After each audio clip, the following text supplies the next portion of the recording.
దేవుడిచ్చిన ప్రశస్తమైన సమయంలోకి మనం కృతజ్ఞతలు చెల్లించుకుంటూ వాక్యంలోకి వెళ్దాం. మొదటిగా నెహెమ్యా అధ్యాయంలో నుంచి 7వ పుస్తకం 1వ మాట చదువుతున్నాను. నెహెమ్యా 7:1.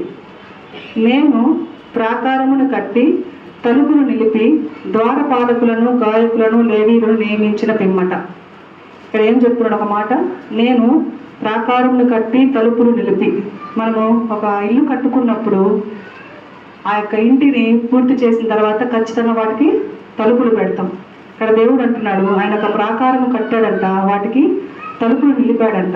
మరి దానికి సహకారం ఇంకొక మాట మనం చూసినట్లయితే సామెతలు 14:19 ఇంకొక మాట ఉంటుంది. సామెతలు 14:19. చెడ్డవారు మంచివారి ఎదుటను భక్తిహీనులు నీతిమంతుల తలుపునొద్దను వంగుదురు. నీతిమంతుల తలుపునొద్ద వంగుతారంట. మరి తలుపు ఏంటి, దేవుడు నియమించిన ఈ తలుపు ఏంటి అనేటువంటి అంశాన్ని మనకు ఒక అరగంట ధ్యానించుకుందాం. ప్రార్థన చేసుకొని వాక్యంలోకి వెళ్దాం. పరిశుద్ధుడా, ప్రేమ స్వరూపి, జీవగలిగిన దేవ, జీవాధిపతి, నీకు వందనాలయ్యా. నీవు ఇచ్చిన సమయాన్ని బట్టి వందనాలు. వట్టిదాన్ని తండ్రి నన్ను నీవు ఎంచుకున్నావు, నిలబెట్టుకున్నందుకు నీకు వందనాలు. నీ మాటలు చెప్పే జ్ఞానం కానీ యోగ్యత కానీ నాకు లేదయ్యా. కానీ ప్రభు నీవు ఇచ్చిన జ్ఞానంతో చెప్పమంటున్నావు తండ్రి. నా యొక్క వెరి జ్ఞానాన్ని మరుగుపరిచి నీ జ్ఞానాన్ని ప్రభు బయలుపరిచి నీ బిడ్డలందరికీ ఈ మాటలు అర్థమయ్యే రీతిలో నేను చెప్పుటకు సహాయం చేయమని యేసు నామమున అడిగి వేడుకుంటున్నాను పరమ తండ్రి, ఆమేన్. హల్లెలూయా. ఇక్కడ చెప్పిన మాటలు ప్రాకారమును కట్టి తలుపులు నిలిపి. ఈ ప్రాకారం అంటే ఈ యొక్క శరీరము, దేవుడు మనకిచ్చినటువంటి ఈ శరీరము. ఈ శరీరాన్ని దేవుడే మనకిచ్చాడు. ఈ శరీరానికి కొన్ని తలుపులు పెట్టాడు. ఆ తలుపులు ఏంటి అనేది మనము క్లుప్తంగా ఒక 4 మాటల్లో మనము తెలుసుకుందాం.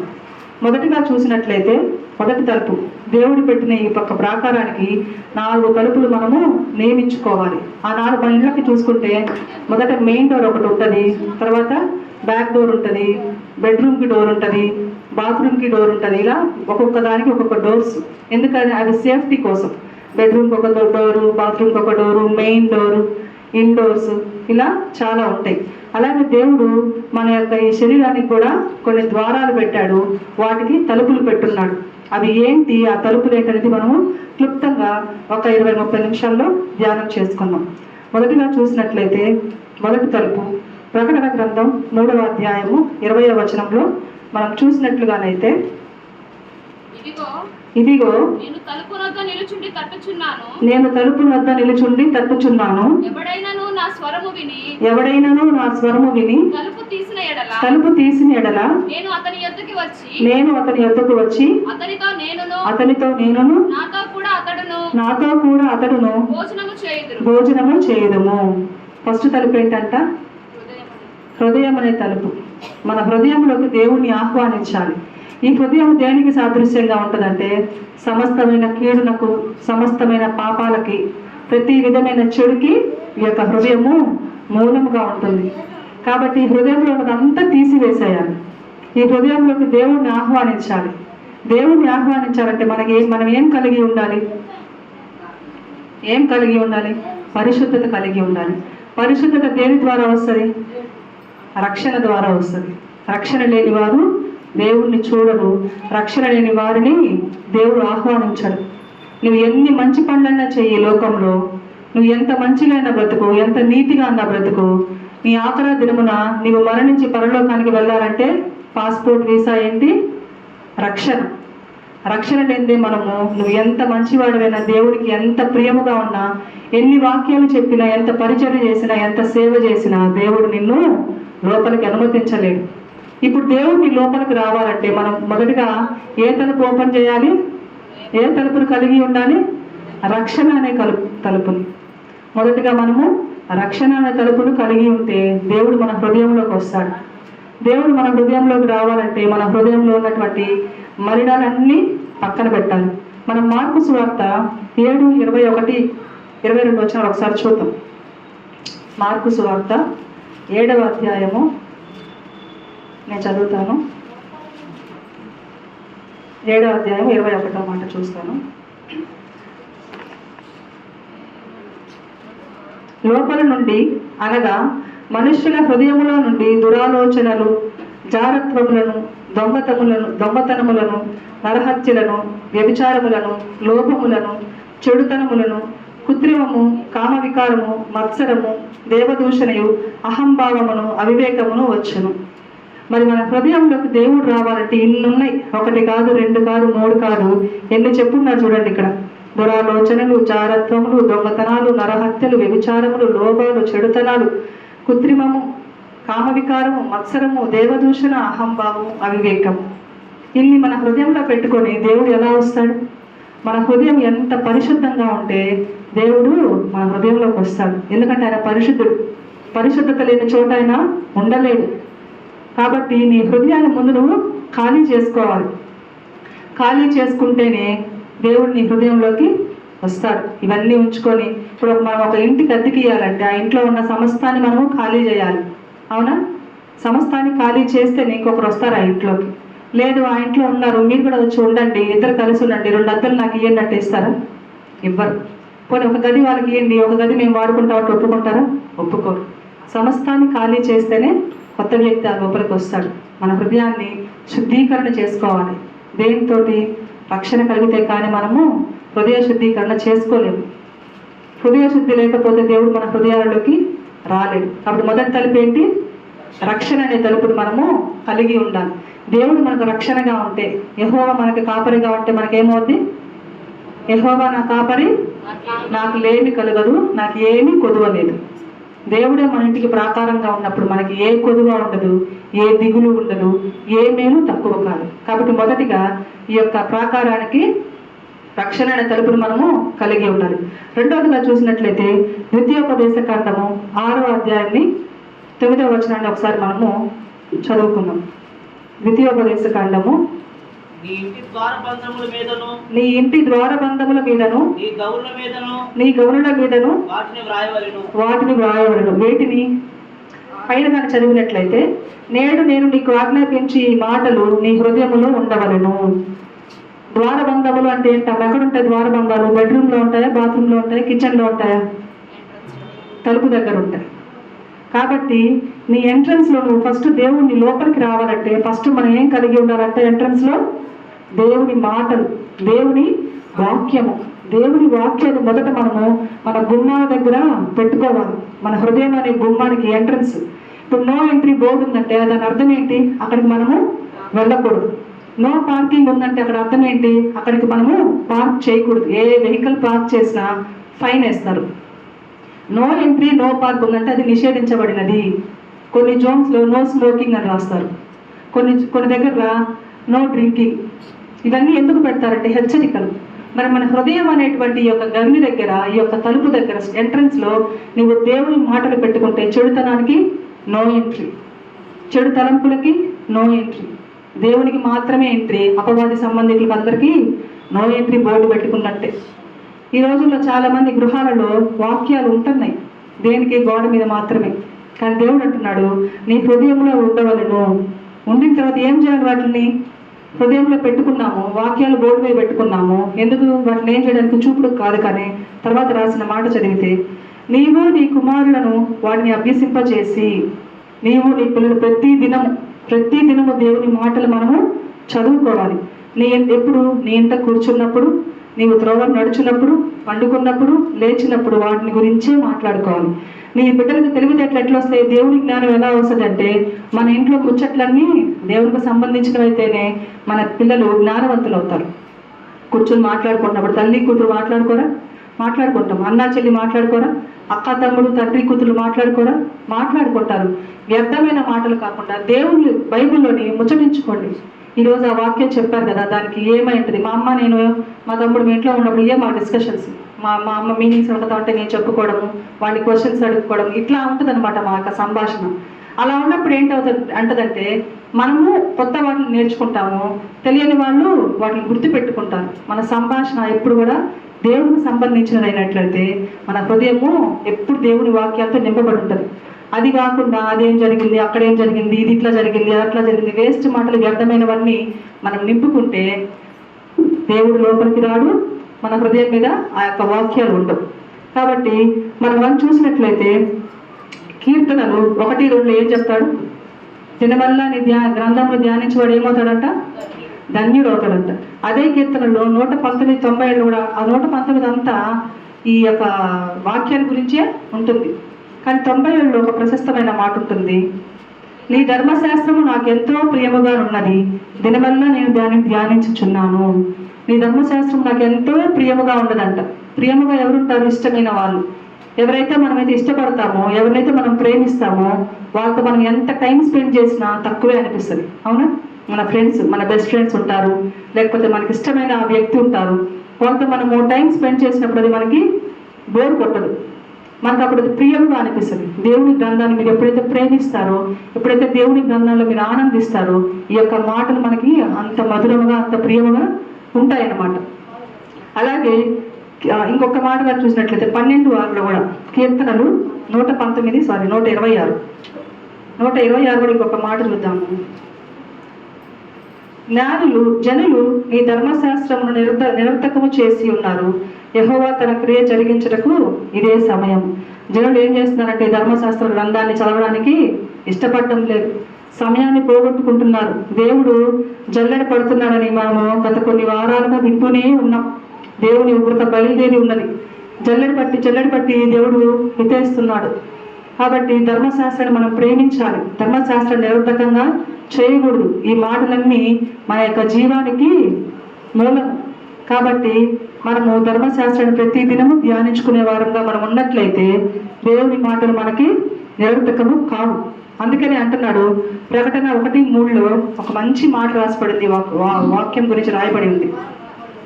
1:3 చెప్తున్నాడు, సమయము సమీపించినది కనుక ఈ ప్రవచన వాక్యములను వినువాడును చదువువాడును వాటిని విని ఇందులో వ్రాయబడిన సంగతులను గైకొని వారు ధన్యులు. కాబట్టి వినాలి. కాబట్టి సమయం సమీపించినది, దేవుని సమయము సమీపిస్తున్నది, మన సమయం కూడా సమీపిస్తూ ఉన్నది. ఒకటి జన్మదినము కంటే మరణ దినము శ్రేష్టం ఎందుకంటారంటే ఆ యొక్క దినము చెప్పి రాదు, మనం సిద్ధపడి ఉండి దేవుడి దగ్గరకు మనం పోయేవారిగా అంటే మనం శ్రేష్ఠులం. జన్మదినాలు బైబిల్లో లేవు, 2 దగ్గరలే ఉంది, 2 చోట్ల. ఇది మీకు క్వశ్చన్ అనుకోండి. నెక్స్ట్ నేను వాక్యం చెప్పేటప్పుడు మిమ్మల్ని అడుగుతా, ఈ యొక్క మన సంఘంలో ఉన్న వాళ్ళు జన్మదినము ఎవరు జరుపుకున్నారు, ఎప్పుడు జరుపుకున్నారు? ఈ క్వశ్చన్ రాసుకోండి. నెక్స్ట్ ఆల్నైట్లో కానీ నెక్స్ట్ ఇంకొక పర్యాయంలో కానీ మనం దాని గురించి మాట్లాడుకుందాం. కాబట్టి సమయము సమీపించి ఉన్నది కాబట్టి మనం సమయాన్ని పోనీయకుండా సద్వినియోగపరచుకోవాలి. దేవుడు జల్లెడ పడుతున్నాడు. ఈ మాటలు విన్న ప్రతి ఒక్కరు, ఈ మాటలు విని వాటిని హృదయంలో ఉంచుకున్న ప్రతి ఒక్కరు ఏమవుతారంట? ధన్యులు అవుతారంట. కాబట్టి విన్న మీరందరూ ధన్యులు. ఎప్పుడు ధన్యులు అవుతారంటే వీటిని విని వీటిని హృదయంలో ఉంచుకొని వీటి హృదయానుసారంగా మనం జీవించినప్పుడు ధన్యులమవుతాం. మొదటి యొక్క ప్రాకారం, మొదటి తలుపు ఏముండాలి? రక్షణ అనే తలుపును కలిగి ఉండాలి. రెండవదిగా వాక్యం. మీ యొక్క గదికి ప్రాకారంకి నో ఎంట్రీ బోర్డు పెట్టాలి. దేవుని మాటలు పెట్టి అపవాది క్రియలకు నో ఎంట్రీ బోర్డు పెడితే మనము దేవుని యొక్క మహిమను చూస్తాం. మరి 3వదిగా చూసినట్లయితే మత్తయి సువార్త 6వ అధ్యాయము 6వ వచనంలో ఒక మాట చూద్దాం. మత్తయి సువార్త 6వ అధ్యాయము 6వ వచనంలో, నీవు ప్రార్థన చేయునప్పుడు నీ గదిలోనికి వెళ్ళి తలుపు వేసి రహస్యమందున నీ తండ్రికి ప్రార్థన చేయము, అప్పుడు రహస్యమందు చూచు నీ తండ్రి నీకు ప్రతిఫలం ఇచ్చును. మరి 3వ తలుపు ఏంటంట? ప్రార్థనా తలుపు. మనం ఈ యొక్క ప్రాకారానికి 3వ తలుపుగా ఏం పెట్టుకోవాలి? ప్రార్థన చేసేవారముగా మనము ఉండాలి. వాక్యం చెప్పేవారిని అందరూ చూస్తారు. అవునా? నేను వాక్యం చెప్తున్నాను, మీరు చూస్తున్నారు. పాటలు పాడేవాళ్ళని అందరూ చూస్తారు. మీరు పాటలు పాడతాం, మేము వింటాము, అందరు వింటారు. పరిచర్య చేసేవారిని చూస్తాం, సేవ చేసేవారిని చూస్తాం. కానీ ఏకాంతంగా ప్రార్థించే వాళ్ళు అందరూ చూడగలమా? చూడరు. ఎవరు చూస్తారు? దేవుడు చూస్తాడు. హల్లెలూయా. మరి దేవునికి ప్రార్థించేవారు ఎలా? రహస్యమందున దేవునికి, ఇదిగో ఈ సుంకర వల్ల నేను లేను ప్రభు అని హెచ్చించుకునే ప్రార్థన కాకుండా నీ వైపు కన్నులెత్తి చూచుటకు, చేయి చాపిని బతిమాడుటకు కూడా అర్హత లేని నన్ను జ్ఞాపకం చేసుకునే సుంకర ప్రార్థన మనం చేయాలి.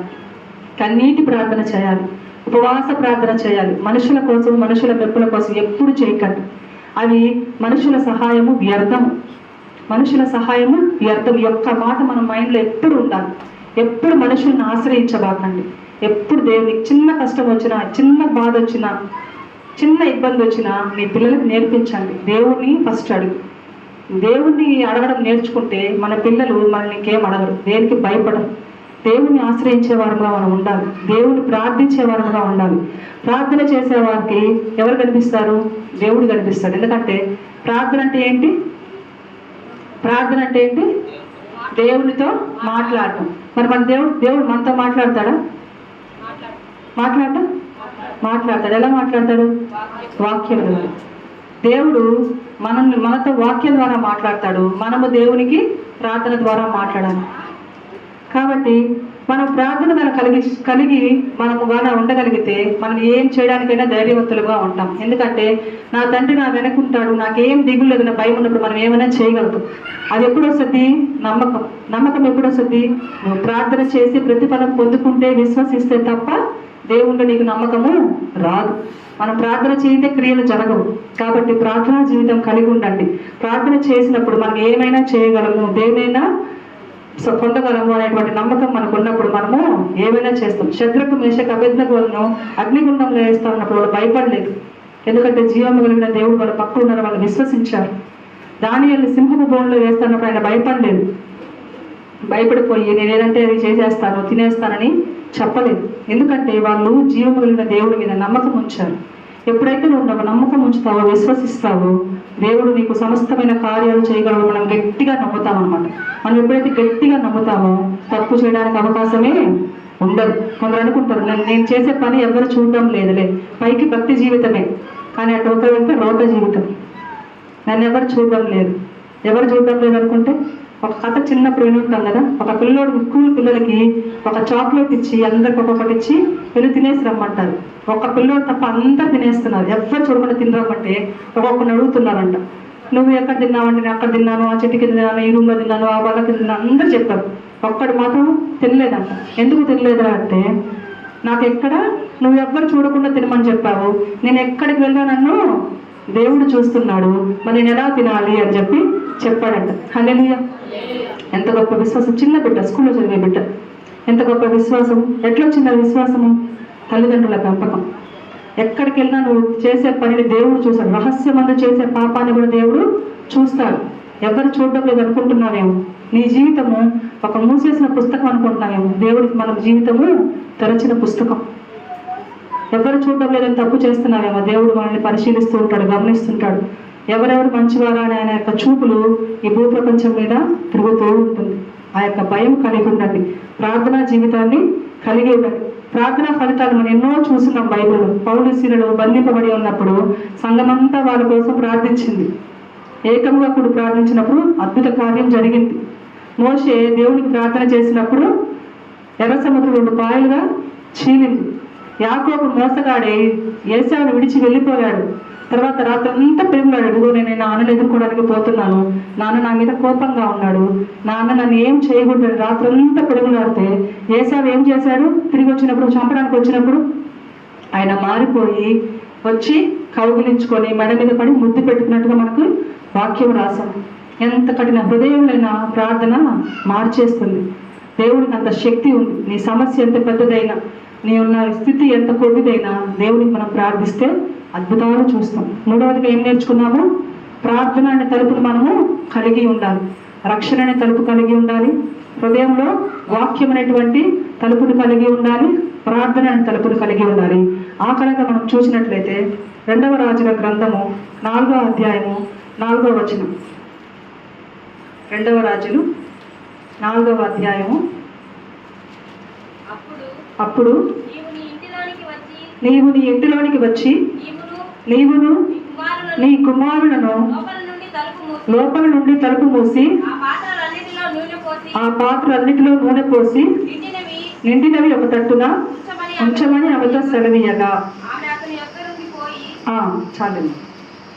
ఆమె ఏం చేసినప్పుడు అతని యొద్ద నుండి పోయి తలుపులు మూసి కనులు తెరిచి తెచ్చిన పాత్రలో నూనె పోసింది. ఈ యొక్క సంగతి ఏంటంటే, ఈమె ఒక విధవరాలు, భర్త చనిపోయినటువంటి ఒక విధవరాలు. మనం స్టార్టింగ్లో చదివితే అర్థమవుతుంది. ఒకని భార్య, నీ దాసుడు నా పెరిమిటి చనిపోయాను, అతడు యెహోవా యందు భయభక్తులు గలవాడి ఉన్నదని నీకు తెలిసే ఉన్నది. ఇప్పుడు అప్పుల వాడి నా 2 కుమారులు తనకు దాసులుగా ఉండుటకై వాడిని పట్టుకొని పోవటకు వచ్చి ఉన్నాడని ఎలీషాకు మొదలుపెట్టగా, ఏం చేసిందంటే ఈమె ఫస్ట్ ఏమొచ్చింది? ఈమెకి ఇప్పుడు ఈ యొక్క విధవరాలకు ఫస్ట్ ఏమొచ్చింది? కష్టం వచ్చింది. కష్టం వచ్చినప్పుడు ఫస్ట్ ఏం చేసింది? దైవజనుని ఆశ్రయించింది. మరి ఈరోజు మన 4వ తలుపు ఏంటంటే దైవజనుని ఆశ్రయించాలి, దేవుని సన్నిధిని ఆశ్రయించాలి, దేవుని మనము చెప్పిన మాట చేసేవారిగా ఉండాలి, లోబడాలి. ఇది 4వ తలుపు. ఏంటి? ఆశ్రయించడం. ఎవరిని? దేవుడు. ఈ విధవరాలు ఏం చేసింది? నా భర్త చనిపోయాడు, నేను అప్పుల పాలైపోయాను, వాళ్ళు వచ్చి నా బిడ్డను తీసుకుపోయి దాసులుగా పెడుతున్నారు, నేనేం చేయాలి? నేనేం తోచని స్థితిలో ఉన్నాను, నాకు దిక్కెవరని ఎలీషాను మొరపెట్టినప్పుడు ఆయన చెప్పిన మాట ఏంటంటే, అతడు నీవు బయటికి పోయి నీ ఇరుగు పొరుగు వారందరి యొక్క దొరకగలిగిన వట్టి పాత్రలన్నింటినీ ఎరుగు తెచ్చుకోనము, నువ్వు నేను చెప్పినట్టు చెయ్యి, వెళ్ళి బయట ఎక్కడ దొరికితే అక్కడ ఎన్ని దొరికితే అన్ని పాత్రలు తీసుకొచ్చి తలుపు మూసుకొని ప్రార్థన చేసి నూనెతో నింపమన్నాడు.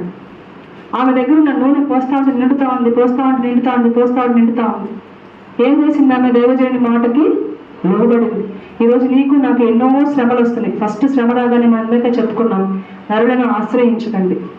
మొదట మనం చేయవలసిన శ్రమ వచ్చినా, కష్టం వచ్చినా, ఇబ్బంది వచ్చినా, ఎరుకు వచ్చినా దేవునికి మోకరించి ప్రార్థన చేయాలి. ఒకవేళ సంతోషం వచ్చింది, నీకు మంచి వార్త జరిగింది, అప్పుడు మోకరించి దేవునికి కృతజ్ఞతలు చెల్లించాలి. మంచి జరిగిన దేవునికి స్తుతి చెల్లించండి, చెడు జరిగిన దేవునికి స్తుతి చెల్లించండి. దేవుని మనం ఆశ్రయించినప్పుడు, దేవుడి రెక్కల నీడకు మనం వచ్చినప్పుడు, మన పోయిన వారం చెప్పుకున్నాము, గ్రద్ద కాపాడినట్టుగా, పక్షిరాజు మనల్ని మోసినట్లుగా దేవుడు మనకి అండగా ఉన్నాడు. కాబట్టి మనం అధైర్యపడవలసిన అవసరం ఏమాత్రము లేదు. హిజ్కియాకి మరణకరమైన రోగం వచ్చినప్పుడు మొదట ఏం చేశాడు? మొదట దేవునికి గోడ వైపు తిరిగి ప్రార్థన చేశాడు. లాభం పొందుకున్నాడు, 15 సంవత్సరాల ఆయుష్ను పొడిగించుకున్నాడు. కాబట్టి మనం ఎవరిని ఆశ్రయించాల్సిన అవసరం లేదు. ఎస్తేర్ ఏం చేసింది? ప్రార్థన చేసింది. కాబట్టి మనం కూడా ఏ స్థితిలోనైనా, ఎటువంటి కష్ట పరిస్థితి, మనకి కష్టం అది మనకు అనుకుంటాం ఇది చాలా పెద్ద సమస్య, మనకి పెద్ద సమస్య, దేవుడికి అది చాలా చిన్నది. ఆ సమస్య కంటే గొప్ప దేవుడు మనం కలిగి ఉన్నాం. కాబట్టి దానికి మనము భయపడవలసిన అవసరము ఏమాత్రమూ లేదు. సహాయం చేసే దేవుడు మనకున్నాడు. మనం చేయాల్సింది ఏంటి? దేవుని మాటలకు లోబడాలి. ఒకరిని మనము నిన్ను వల్ల నీ పొరుగు వారిని కూడా ప్రేమించాలి. స్వార్థపూర్తిగా మనము ఉండకూడదు. నీ మందిరంని చూసుకోవాల్సిన బాధ్యత నీదే. నీ మందిరంలో ఎవరైనా రాలేదు, వారిని నేను అడిగితే ఇంట్లో ఉన్న వాటిని నింపమన్నాడు ఎలీషా. ఇప్పుడు ఇంట్లో ఉన్న వాటిని నింపమనలేదు, నీ ఇరుగు పొరుగు వారి దగ్గర కూడా పోయి తీసుకురా. ఆ తీసుకొచ్చిన నువ్వు నమ్మి అప్పు కట్టుకో. ఇరుగు పొరుగు వారు నీకు సహాయం చేసినప్పుడు నువ్వు ఇరుగు పొరుగు వారికి సహాయం చేయాలి. పరామర్శించే వారిగా మనం ఉండాలి, వాళ్ళని పలకరించే వారిగా ఉండాలి. వాళ్ళకి కష్టం వచ్చినప్పుడు మనం పోయి వాళ్ళతో మాట్లాడి వాళ్ళని ఓదార్చే వారిగా మనము ఉండాలి. సారేపత విధంగా కూడా ఏం చేసింది? దైవజనుని మాటకు లోబడి చెప్పింది చేసింది. చెప్పింది చేసిన రోజు మనం ఖచ్చితంగా ఆశీర్వదింపబడతాము. దేవునికి స్తోత్రం చెప్పండి, హల్లెలూయా. ఖచ్చితంగా ఆశీర్వదింపబడతాం లోబడే జీవితం మనం కలిగి ఉన్నప్పుడు, దేవుని మొదటగా మనము ఆశ్రయించినప్పుడు. ఇరుగు పొరుగు వారిని మనము జ్ఞాపకం ఉంచుకోవాలి. నువ్వు బాగుపడితే కాదు. కొంతమంది ఆటోల మీద రాసుంటాడు, ఏముంటాడంటే అందరూ బాగుండాలి, అందులో మేము ఉండాలి. ఎందుకంటే అందరూ బాగుంటే మనకు సమస్య లేదు, మనం ఒక్కటి బాగుంటేనే సమస్య. ఎందుకంటే అందరు చూపులు మన మీదనే ఉంటాయి. అందరూ బాగున్నారు అనుకోండి, సమస్య ఉండదు. దేవుని మందిరంలో ప్రతి బిడ్డ ఆ మనసు కలిగి ఉండాలి. ఉపకారం చేయడం నేర్చుకోవాలి, ఇతరులను పరామర్శించాలి, ఇతరులకు సహాయం చేసే గుణం కూడా మనము కలిగి ఉండాలి. మేలు చేయండి ఎందుకు విసుగకము అని బైబిల్లో రాయబడి ఉంది మాట. మేలు చేయండి, దేవుని దగ్గర నుంచి దీవెనలు విస్తారముగా సమృద్ధిగా పొందుకునే వారిగా ఉంటాడు. ఎప్పుడు వస్తాయంటే ఇవన్నీ దేవుని చెప్పిన మాటలు విని వాటి హృదయంలో ఉంచుకొని వాటి ప్రకారం మనము చేసినప్పుడు. కాబట్టి ఈరోజు ఏం నేర్చుకున్నాము? దేవుడి యొక్క ప్రాకారం ఇచ్చాడు. ఈ ప్రాకారము ఇలాగే దేవుడికి మనము అప్పగించాలి.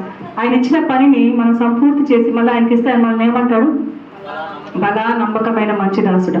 రేపు ఒక రోజు ఈ యొక్క దేహాన్ని విడిచి నీ వాడికి వెళ్ళినప్పుడు మనము చెప్పాలి, ప్రభువా ఈ యొక్క దేహాన్ని నేను జాగ్రత్తగా కాపాడుకున్నాను, ఈ యొక్క దేహంతో నేను ఇచ్చిన పనిని సంపూర్ణం చేశాను, ఇదిగో నా తరపున ఈ కార్యాలు జరిగించాలని మనం చెప్పగలిగే వారిగా ఉన్నప్పుడు బలా నమ్మకమైన మంచి దాసుడు అని దేవుడు నిన్ను హక్కును చేర్చుకుంటాడు.